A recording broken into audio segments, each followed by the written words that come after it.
Shalom saudara yang dikasihi Tuhan, selamat pagi. Senang dan bahagia rasanya karena masih bisa menyapa saudara di pagi yang indah ini. Doa serta harapan saya bahwa saudara semua yang mendengarkan renungan ini dimanapun berada, semua dalam keadaan sehat, dalam keadaan baik tentunya, penuh sukacita diberkati Tuhan untuk sepanjang hari ini. Itulah doa saya untuk saudara saat ini. Tuhan memberkati saudara. Kita bersyukur saudaraku, kita masih diberi anugerah hari baru oleh Tuhan pagi ini, tentu dengan berkat-berkat Tuhan yang baru yang bisa kita nikmati di sepanjang hari ini. Namun sebelumnya marilah kita berdoa, memohon tuntunan Tuhan menyertai hidup kita di sepanjang hari ini. Kita berdoa saudara. Bapa kami menaikkan syukur kami kepadamu pada pagi ini. Kami bersyukur atas kebaikan Tuhan yang telah memimpin menyertai kami sepanjang malam. Juga sudah menganugerahkan kepada kami hari baru pagi ini. Berkati juga pimpin kami sepanjang hari oleh Roh Kudus-Mu, sehingga kami boleh berjalan dalam kemenangan Kristus di sepanjang hari ini. Dalam nama Tuhan Yesus kami berdoa. Amin. Saudara yang dikasihi Tuhan, firman Tuhan yang menjadi dasar perenungan kita pada pagi hari ini, saya siapkan satu bagian ayat firman Tuhan yang terambil dari kitab 1 Korintus pasal yang ke-12 ayat yang ke-18. Saya akan bacakan ayat itu kita, demikian bunyinya. Tetapi Allah telah memberikan kepada anggota masing-masing secara khusus suatu tempat pada tubuh seperti yang dikehendakinya. Demikian jauh pembacaan ini saudara, kiranya Tuhan membuka hati kita untuk menangkap kebenaran firman Tuhan pagi ini yang memperlengkapi hidup kita di sepanjang hari ini.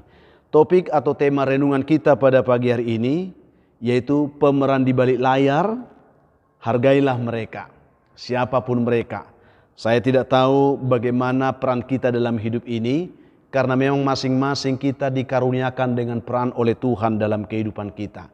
Ada orang yang secara khusus diberikan Tuhan karunia untuk ada di balik layar. Tetapi ketika dia ada di balik layar bukan berarti dia tidak berfungsi atau tidak berarti. Justru pekerjaan orang-orang yang di balik layar itu seringkali sangat dibutuhkan dan sangat bermanfaat dalam hidup kita. Dikisahkan saudara, ada 5 orang yang bersaudara yang hidup di sebuah kaki gunung. Mereka hidup tentram selama ini. Orang tua mereka telah meninggal. Lalu mereka diwarisi sebidang sawah dan ladang untuk mereka kelola. Tetapi sawah dan ladang mereka itu lumayan jauh dari rumah, sehingga mereka harus pergi ke sana pada pagi-pagi hari, dan mereka sudah sampai di rumah menjelang malam. Lalu atas kesepakatan mereka bersama, 5 orang bersaudara ini, mereka menyepakati untuk memerintahkan si bungsu untuk tinggal di rumah. Dalam artian supaya si bungsu ini mengurus rumah, mencuci pakaian, mencuci piring, menyapu rumah, memasak, mempersiapkan segala sesuatu. Sehingga ketika saudara-saudaranya pulang dari ladang, mereka sudah bisa menikmati hidup yang baik. Bisa makan, bisa menikmati rumah yang bersih dan seterusnya.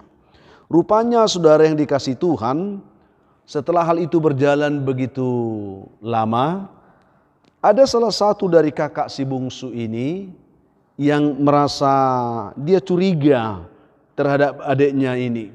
Dia pun menghasut saudara-saudara yang lain dan berkata, ya, si bungsu ini curang katanya. Dia tidak mau ikut ke sawah atau ke ladang, hanya mau bermalas-malas saja di rumah ini katanya. Lalu dihasutlah saudara yang lain, sehingga mereka memutuskan kalau begitu si bungsu juga ikutlah ke ladang. Seperti itu saudaraku. Tetapi setelah si bungsu ikut ke ladang, lalu mereka pulang dari ladang, mereka menemui rumah tidak terurus, pakaian mereka tidak dicuci, piring berantakan, lalu makanan tidak ada di meja. Mereka semua sudah capek, mereka saling berharap siapa yang masak dan tidak ada yang masak saudara. Akhirnya mereka melihat bahwa ternyata selama ini mereka telah salah menilai adik mereka si bungsu ini. Mereka berpikir bahwa adiknya ini bermalas-malasan. Tetapi ternyata setelah mereka pulang dari ladang, mereka bisa makan, pakaian mereka bisa rapi, rumah terurus, piring tidak berantakan. Akhirnya mereka menyadari bahwa mereka telah salah. Akhirnya mereka minta maaf kepada si bungsu dan mereka mengatakan, kami sekarang tahu ternyata selama ini engkau sangat berperan bagi kami. Bahkan pekerjaanmu lebih besar daripada apa yang kami pikirkan. Akhirnya mereka menyepakati kembali supaya si bungsu tetap dalam pekerjaannya, tinggal di rumah dan mengurus rumah. Mereka bisa bekerja ke ladang. Demikian mereka memutuskan, saudaraku. Ini hanya sebuah kisah bagi kita pagi ini. Tentu ada banyak kisah lain yang bisa kita dapatkan tentang seseorang yang bekerja di balik layar atau berperan di balik layar, saudaraku. Saudara yang dikasihi Tuhan Yesus Kristus, saya hanya ingin berpesan kepada kita. Jangan pernah meremehkan orang-orang yang bekerja seperti si bungsu ini yang kita katakan bekerja di balik layar. Yang tidak begitu menonjol pekerjaannya menurut kita. Bahkan kita merasa mereka bermalas-malasan. Mereka tidak serius. Coba kita memperhatikan di rumah kita. Siapa saja yang kelihatannya paling tidak berguna di sana. Mungkin mereka itu adalah orang tua kita, orang tua saudara atau kakek nenek kita, atau orang-orang tertentu di rumah kita yang kelihatannya seperti tidak menonjol apa yang dilakukan di rumah itu, tetapi mempunyai peranan yang sangat penting dan sangat menentukan. Ini perlu kita perhatikan, saudara. Atau mungkin pembantu kita yang pekerjaannya kelihatan hanya biasa-biasa saja, tidak terlalu berharga. Atau bahkan mungkin kalau di gereja kita petugas kebersihan gereja, koster, penerima tamu dan seterusnya, yang kelihatannya ini pekerjaan sederhana, tidak terlalu diperhitungkan, diperhatikan dan tidak terlalu menonjol, saudaraku. Tetapi tahukah saudara, lewat renungan kita pada saat ini, mari belajarlah untuk melihat sisi baik dari setiap kehadiran orang-orang yang ditempatkan Tuhan seperti itu di sekeliling kita, di tengah-tengah kita. Karena walaupun kelihatannya mereka seperti tidak menonjol, seperti tidak berarti menurut kita, tetapi kehadiran mereka itu sangatlah berarti. Dan itu sudah ditetapkan Tuhan juga untuk melengkapi kehidupan kita. Saudaraku yang dikasihi Tuhan, mengapa renungan kita pada pagi ini penting? Karena tanpa sadar, saudaraku, kita sering berkata dengan sombongnya. Ya, dengan sombongnya seperti bersaudara ini, biarkan saja dia pergi. Ya, biarkan saja dia keluar. Toh rumah ini toh di rumah ini dia tidak berguna. Toh juga tanpa dia pun pekerjaan ini bisa berlangsung. Seperti itu yang kita sering katakan. Ya, tetapi saudaraku yang dikasihi Tuhan, benarkah demikian? Ini menjadi perenungan kita pagi ini. Waktu kita katakan biarkan saja dia pergi, ya, biar saja dia keluar, toh tidak berguna di rumah ini tempatnya atau di gereja ini. Tetapi perenungan kita, benarkah seperti itu, saudaraku?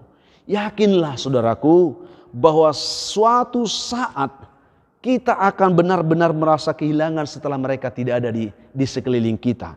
Karena mereka selama ini telah mengerjakan pekerjaan rutin yang sebenarnya kurang kita perhatikan telah bermanfaat. Contohnya ketika gereja tidak ada koster, pasti kita akan menemukan gereja itu akan kotor dan berantakan. Mereka tidak kita lihat melakukan itu, tetapi pekerjaan mereka itu berbicara kepada kita bahwa sungguh mereka itu sangat dibutuhkan di tengah-tengah kita. Jangan sampai ketika mereka tidak ada, lalu kita merasa kehilangan, ya, kehilangan orang terbaik yang pernah ada di tengah-tengah kita, di rumah kita, di tengah-tengah gereja kita dan seterusnya. Itu penyesalan yang tidak berarti, saudaraku. Ingatlah bahwa semua kita telah diperlengkapi oleh Tuhan dengan keahlian masing-masing dan ditempatkan pada posisi kita masing-masing menurut kehendak Tuhan tentunya, saudaraku. Ya, walaupun mungkin kita berbeda dalam fungsi, berbeda dalam kapasitas, tetapi maksud semua itu adalah supaya kita saling melengkapi, saudaraku. Supaya kita saling menopang, supaya kita saling menolong. Walaupun sebagian yang dari kita kelihatannya tidak terlalu menonjol dalam keahliannya, tetapi belajar menghargai mereka. Karena firman Tuhan hari ini sangat jelas membantu kita memahami hal itu. Allah telah memberikan kepada anggota masing-masing secara khusus. Jadi tidak ada karunia yang sama bagi kita. Ya, suatu tempat pada tubuh seperti yang dikehendakinya. Sebagai orang percaya kita semua satu tubuh dalam Tuhan. Oleh karena itu Tuhan menempatkan kita masing-masing sebagai anggota dalam tubuh itu sesuai dengan fungsi yang sudah ditentukan Tuhan. Ada kepala, ada tangan, ada kaki. Tetapi ada juga hal-hal yang lemah yang tidak kelihatan, tetapi berarti bagi kita, saudaraku. Demikian halnya peranan orang-orang di sekeliling kita. Yang pasti semua kita saling membutuhkan. Semua kita saling berkaitan.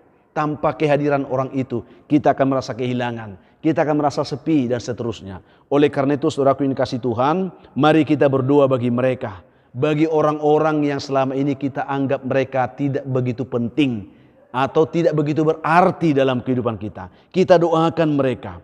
Kita berdoa supaya kita diberi hati oleh Tuhan untuk bisa menghargai, ya, untuk bisa paling tidak mensyukuri keberadaan orang-orang yang ada di sekeliling kita yang seperti itu dan tidak lagi meremehkan mereka meskipun kelihatannya apa yang mereka lakukan itu hanyalah sesuatu yang kecil menurut kita.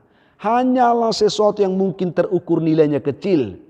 Karena sesungguhnya bagi Allah, ya, bagi Tuhan setiap kita berharga dan masing-masing sesuai dengan talenta ukuran yang sudah ditetapkan Tuhan bagi kita. Kita akan mempertanggungjawabkan itu di hadapan Tuhan. Sehingga jangan mengukur orang lain dari kapasitas kita. Bersyukur kalau kita diberi kapasitas tertentu atau talenta tertentu. Tetapi orang lain pun diberi karunia talenta tertentu oleh Tuhan. Dan itu harus kita syukuri, saudaraku. Mari, tidak ada dari semua itu yang terlalu penting dari yang lain. Semua kita penting di hadapan Tuhan. Karena itu kita ditempatkan dalam sebuah persekutuan tubuh Kristus. Supaya kita memahami bahwa kita membutuhkan mereka. Dan mereka pun membutuhkan kita. Kita perlu saling melengkapi, saling menolong, saling mendorong, dan saling menguatkan seterusnya. Supaya tubuh Kristus, yaitu kita sendiri, satu sama lain, bisa semakin kuat menyatakan kemuliaan Tuhan di tengah-tengah kehidupan kita sehari-hari. Itulah yang saya sampaikan pada pagi hari ini. Jadi pemeran di balik layar, sebuah pertanyaan tadi, hargai mereka. Siapapun mereka. Biarlah itu menjadi sebuah peneguhan bagi kita pagi ini. Karena Tuhan yang menentukan itu bagi kita. Sehingga kita perlu harus bersyukur untuk semuanya. Mari kita berdoa. Bapa, kami menaikkan syukur kami kepadamu pada pagi ini. Untuk anugerah Tuhan yang kami terima, terlebih lewat firman yang kami renungkan. Karena seringkali kami merasa orang lain tertentu merasa tidak terlalu penting karena mereka mengerjakan hal-hal yang sederhana. Tetapi di mata Tuhan Engkau menempatkan semuanya itu demi untuk melengkapi kehidupan kami semua.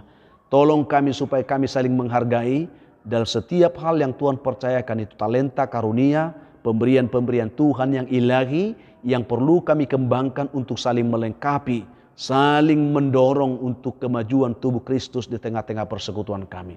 Berkati Tuhan yang lemah, kuatkan mereka. Yang berbeban berat Tuhan berikan kelegaan. Yang putus asa beri harapan. Yang terjatuh Tuhan angkat mereka kembali. Yang berduka dihiburkan Tuhan. Hamba terus berdoa untuk jemaat Tuhan yang bergumul karena sakit penyakit. Biarlah tangan Tuhan tertumpang bagi mereka, bagi menguatkan mereka, menyembuhkan mereka dalam nama Tuhan Yesus. Yang mencari pekerjaan hari Tuhan berkati, yang mengharapkan jodoh pun diberkati Tuhan, juga yang mengharapkan keturunan, berkati bibit buah kandungan mereka, sehingga mereka pun boleh bersuka cita. Anak-anak kami dalam pergumulan pendidikan mereka hari ini, Tuhan tetap beri semangat. Juga anak-anakmu yang hari ini bersuka cita karena berulang tahun, penuhkan sukacita mereka dan ajar mereka bersyukur, karena itu anugerah Tuhan bagi mereka. Ada begitu banyak umat Tuhan pagi ini, dimanapun mereka berada, khususnya yang mendengarkan renungan ini, mereka terbelenggu oleh beban hidup yang berat, tertekan oleh persoalan hidup yang sulit, bahkan oleh kuasa setan, kuasa gelap. Ketika mereka mendengarkan doa ini, izinkan hamba mohon berkat Tuhan atas mereka. Ulurkan tanganmu Tuhan, jamah mereka, lawat mereka, dan berkati hidup mereka dalam nama Tuhan Yesus. Amin. Saudara yang dikasihi Tuhan, apapun keadaan hidup yang saudara hadapi hari ini, saya hanya mau berpesan tetap semangat saudara, jadi kuat dalam Tuhan, bersuka cita senantiasa dan mengucap syukur atas segala sesuatu. Karena itu pasti dikehendaki Tuhan dari kehidupan saudara di hari ini. Kalau saudara mempunyai beban, pergumulan hidup yang berat dan saudara memang rindu didoakan, hubungi kami saudaraku di nomor telepon yang tertera di layar saudara. Ya, kami siap berdoa untuk saudara. Kalau saudara rindu bahwa renungan ini selalu ada menyapa saudara setiap hari, dukung kami dalam pengembangannya. Bagikan kepada sebanyak mungkin orang, supaya itu menjadi penyemangat bagi kami saudaraku. Sehingga semakin banyak orang mendengarkan firman Tuhan. Berikan komentar yang baik di link YouTube kami.